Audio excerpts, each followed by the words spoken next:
Advocate Chandrashekhar. धन्यवाद अध्यक्ष जी।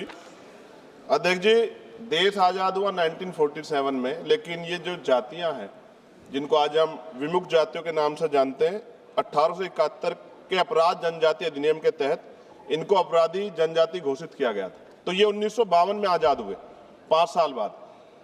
मंत्री जी ने बहुत सारी योजनाओं का जिक्र किया है। आज वर्तमान में डीएनटी, एनटी, एसएनटी समुदाय विभिन्न राज्यों में एससी, एसटी और ओबीसी श्रेणियों में वर्गीकृत है।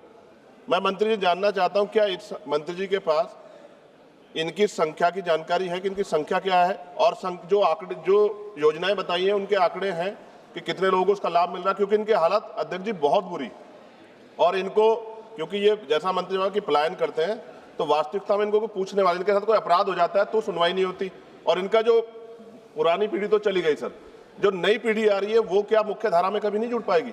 इसलिए माननीय मंत्री से मेरा आग्रह है कि वो आंकड़े भी स्पष्ट करें और इनकी संख्या की जानकारी मंत्री जी के पास है, क्योंकि पंजाब में, हरियाणा में, यूपी में इनकी संख्या बहुत ज्यादा है। मैं एक सलाह दे दूं आप लोगों को। जी जी बैठो। घुमंतु जातियों के जहां जहां भी डेरे होते हैं, सभी मान्य सदस्यों को प्रयास करना चाहिए कि वह जन सहयोग से ऐसी जातियों के अध्ययन के लिए वहीं पर 3-3 महीने का अगर शिक्षा का केंद्र लगाएंगे तो हम आने वाली पीढ़ी को शिक्षित कर सकते हैं। ये प्रयास मैं भी कर रहा हूं, आप लोगों को भी करना चाहिए। माननीय अध्यक्ष महोदय, माननीय सदस्य के द्वारा जो कुछ राज्यों का उल्लेख करते उनकी संख्या के बारे में जानकारी चाही गई है। इस संबंध में 2015 में इदाते आयोग बनाया गया, 14 में बनाया गया, जिसने 2015 में अपना कार्य प्रारंभ किया और 2017 में अपनी रिपोर्ट प्रस्तुत की। लगभग 15 करोड़ की अनुमानित संख्या आयोग के द्वारा बताई गई।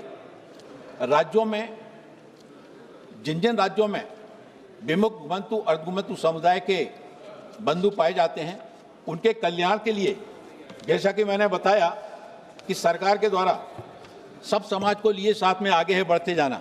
हम समाज के जो सबसे अंतिम पंक्ति के अंतिम छोर पर रहने वाले जो बंधु हैं, उन बंधुओं के कल्याण के लिए जो सीड योजना के अंतर्गत सारे राज्यों में काम किए जा रहे हैं, इसमें आजीविका घटक के अंदर उनको सशक्त बनाने के लिए, उनके युवाओं के शैक्षिक सशक्तिकरण के लिए, निःशुल्क कोचिंग के लिए, उनके स्वास्थ्य बीमा के आयुष्मान भारत योजना के अंतर्गत कार्ड बनाए जाने के लिए, और प्रधानमंत्री आवास योजना के अंतर्गत उनको आवास उपलब्ध कराए जाने के लिए सरकार के द्वारा इस संबंध में काफ़ी तत्परता से काम किए जा रहे हैं। आजीविका घटक में